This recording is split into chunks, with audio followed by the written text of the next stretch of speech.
स्वागत है आपका आज के एपिसोड में। चलिए शुरुआत करते हैं पिछले अभ्यास प्रश्न के साथ। प्रश्न था, कभी कभी समाचारों में देखा जाने वाला स्पेस मिशन किस अंतरिक्ष एजेंसी की एक पहल है?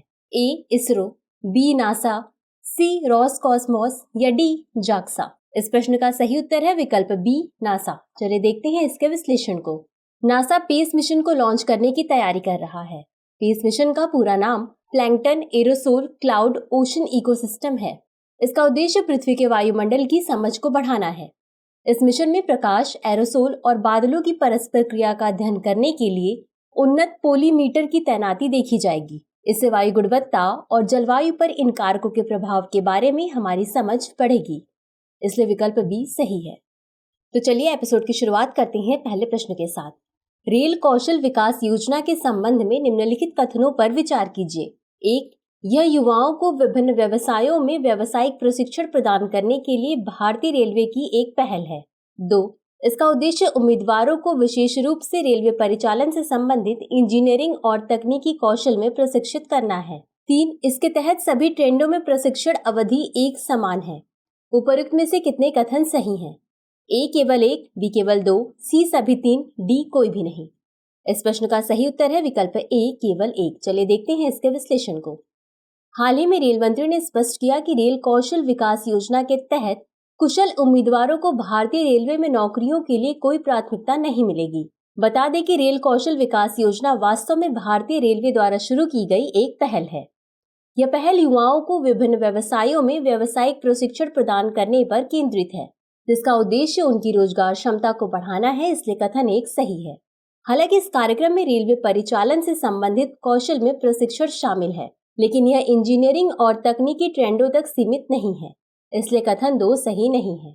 इसमें रेलवे विशिष्ट कौशल के अलावा विभिन्न प्रकार के व्यावसायिक कौशल शामिल हैं। इस योजना के तहत प्रशिक्षण की अवधि विभिन्न ट्रेंडों में भिन्न भिन्न हो सकती है।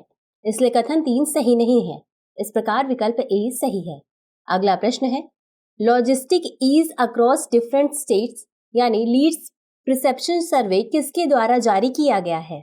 ए सांख्यिकी और कार्यक्रम कार्यान्वयन मंत्रालय, बी सूक्ष्म लघु और मध्यम उद्यम मंत्रालय, सी कॉर्पोरेट कार्य मंत्रालय या डी वाणिज्य एवं उद्योग मंत्रालय। इस प्रश्न का सही उत्तर है विकल्प डी वाणिज्य एवं उद्योग मंत्रालय। चलिए देखते हैं इसके विश्लेषण को। हाल ही में केंद्रीय वाणिज्य और उद्योग मंत्रालय द्वारा logistic ease across different states leads perception survey जारी किया गया। सरकार का यह परसेप्शन सर्वे 7,321 उत्तरदाताओं की प्रतिक्रियाओं पर आधारित है। इस सर्वेक्षण के अनुसार 2019 की तुलना में सड़कों की गुणवत्ता, टर्मिनल, लॉजिस्टिक की लागत और कुशल कार्यबल की उपलब्धता जैसे मापदंडों में औसत स्कोर में सुधार हुआ है। आधिकारिक आंकड़ों से पता चलता है कि केवल 5 राज्य गुजरात, तमिलनाडु, कर्नाटक, महाराष्ट्र और तेलंगाना ही 70% निर्यात करते हैं। इसलिए विकल्प डी सही है। अगला प्रश्न है, बौद्ध दर्शन में बोधिचित्त के संबंध में निम्नलिखित कथनों पर विचार कीजिए। 1, यह एक संस्कृत शब्द है जो महायान बौद्ध धर्म के केंद्र आत्मज्ञान के मन को संदर्भित करता है। 2, यह केवल सभी संवेदनशील प्राणियों के लाभ के लिए बुद्धत्व प्राप्त करने की आकांक्षा का प्रतीक है। 3, यह मुख्य रूप से व्यक्तिगत मुक्ति पर केंद्रित है। उपर्युक्त में से कितने कथन सही हैं? ए केवल 1, बी केवल 2, सी सभी 3, डी कोई भी नहीं। इस प्रश्न का सही उत्तर है विकल्प ए केवल 1। चलिए देखते हैं इसके विश्लेषण को। हाल ही में दलाई लामा ने सिलीगुड़ी के सेठ ग्यूड मठ में बोधिचित्त पर एक उपदेश दिया। बोधिचित्त वास्तव में बौद्ध दर्शन में एक संस्कृत शब्द है जिसका अर्थ है आत्मज्ञान का मन। यह शब्द करुणा और ज्ञान की मानसिक स्थिति को संदर्भित करता है। इसलिए कथन 1 सही है। बोधिचित्त की अवधारणा सभी संवेदनशील प्राणियों के लिए आत्मज्ञान या बुद्धत्व प्राप्त करने की इच्छा की विशेषता है, जो आध्यात्मिक लक्ष्यों को प्राप्त करने के प्रति निस्वार्थ दृष्टिकोण को दर्शाती है। इसलिए कथन 2 सही नहीं है। बोधिचित्त केवल व्यक्तिगत मुक्ति पर केंद्रित नहीं, बल्कि यह परोपकारिता में गहराई से निहित है, जिसका लक्ष्य केवल आत्मज्ञान के बजाय सभी प्राणियों का ज्ञान प्राप्त करना है। इसलिए कथन 3 सही नहीं है। इसलिए विकल्प ए सही है। अगला प्रश्न है, हाल ही में समाचारों में देखे गए यूरोपीय वुड बाइसन की IUCN स्थिति क्या है? A critically endangered, B near threatened, C least concern, D vulnerable. इस प्रश्न का सही उत्तर है विकल्प बी नियर थ्रेटेंड। चलिए देखते हैं इसके विश्लेषण को।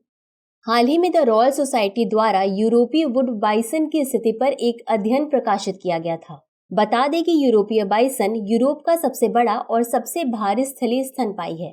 यह बाइसन की एक यूरोपीय प्रजाति है और अमेरिकी बाइसन के साथ साथ बाइसन की 2 मौजूदा प्रजातियों में से एक है। इसे वाइजेंट के नाम से भी जाना जाता है। यह घास के मैदानों के साथ पर्णपाती और मिश्रित जंगलों में भी निवास करता है।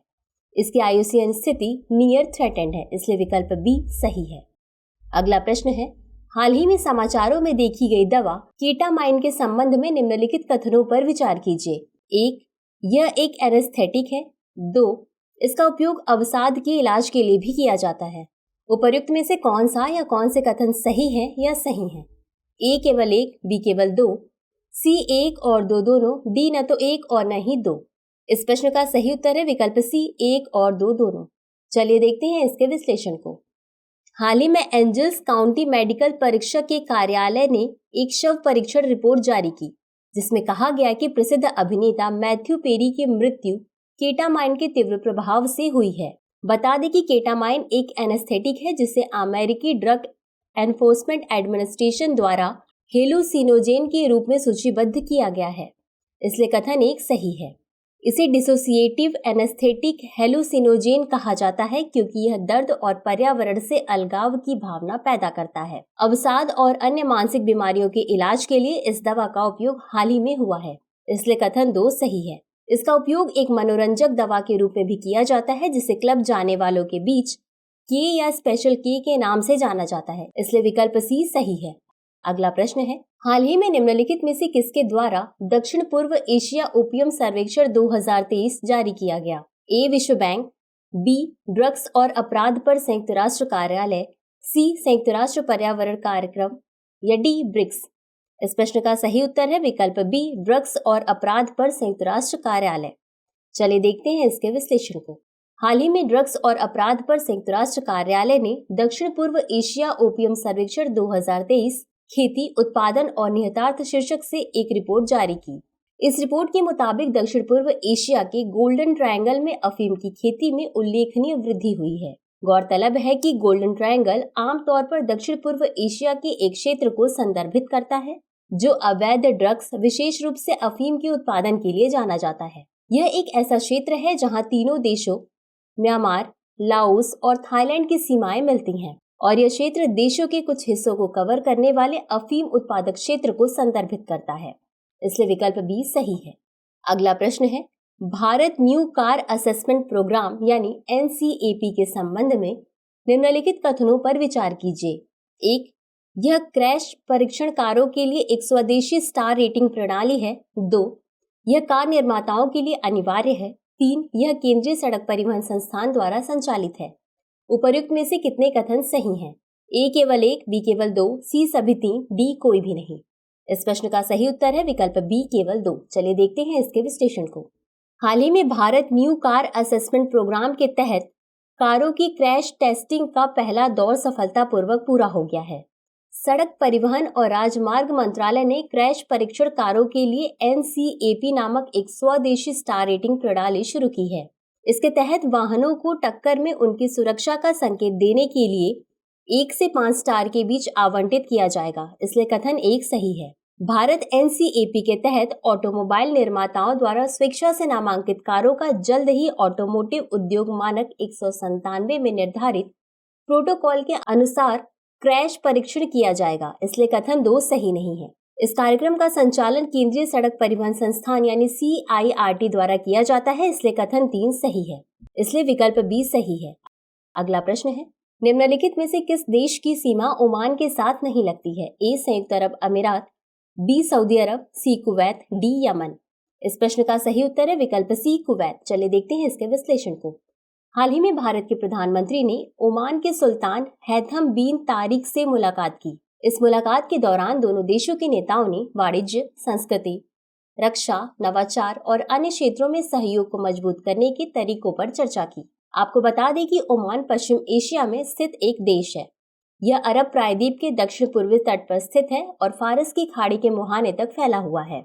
यह दक्षिण पश्चिम में यमन से, दक्षिण एवं पूर्व में अरब सागर से, उत्तर में ओमान की खाड़ी से, उत्तर पश्चिम में संयुक्त अरब अमीरात से और पश्चिम में सऊदी अरब से घिरा है। इसकी जलवायु आंतरिक रूप से गर्म और शुष्क है और तट के साथ गर्म और आर्द्र है, इसलिए विकल्प सी सही है।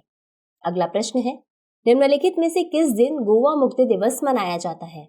ए 17 दिसंबर, बी 21 दिसंबर, सी 18 दिसंबर या डी 19 दिसंबर। इस प्रश्न का सही उत्तर है विकल्प डी 19 दिसंबर। चलिए देखते हैं इसके विश्लेषण को। आज यानी 19 दिसंबर को भारत के राष्ट्रपति ने गोवा मुक्ति दिवस के अवसर पर राष्ट्र को शुभकामनाएं दी। बता दें कि 1961 में पुर्तगाली औपनिवेशिक ताकतों को हराने और गोवा को आजाद कराने के लिए भारतीय सशस्त्र बलों द्वारा किए गए ऑपरेशन विजय की सफलता को चिन्हित करने के लिए प्रतिवर्ष गोवा मुक्ति दिवस मनाया जाता है। दरअसल गोवा में पुर्तगाली औपनिवेशिक उपस्थिति 1510 में शुरू हुई, जब अफोंसो डी अल्बुकर्क ने एक स्थानीय सहयोगी तिमैया की मदद से सत्तारूढ़ बीजापुर राजा को हराया। 1946 में समाजवादी नेता राम मनोहर लोहिया ने गोवा में एक ऐतिहासिक रैली का नेतृत्व किया, जिसमें स्वतंत्रता, नागरिक स्वतंत्रता और भारत के साथ एकीकरण का आह्वान किया, जो गोवा के स्वतंत्रता संग्राम में एक महत्वपूर्ण क्षण बन गया। इसलिए विकल्प डी सही है। तो चलिए देखते हैं आज के अभ्यास प्रश्न को। हाल ही में समाचारों में देखा गया JN.1 किस रोग का एक वेरिएंट है? ए कोविड-19, बी स्वाइन फ्लू, सी नोरोवायरस या डी एडिनोवायरस। इस प्रश्न का उत्तर कमेंट बॉक्स में जरूर दें। आज के लिए बस इतना ही। शुक्रिया।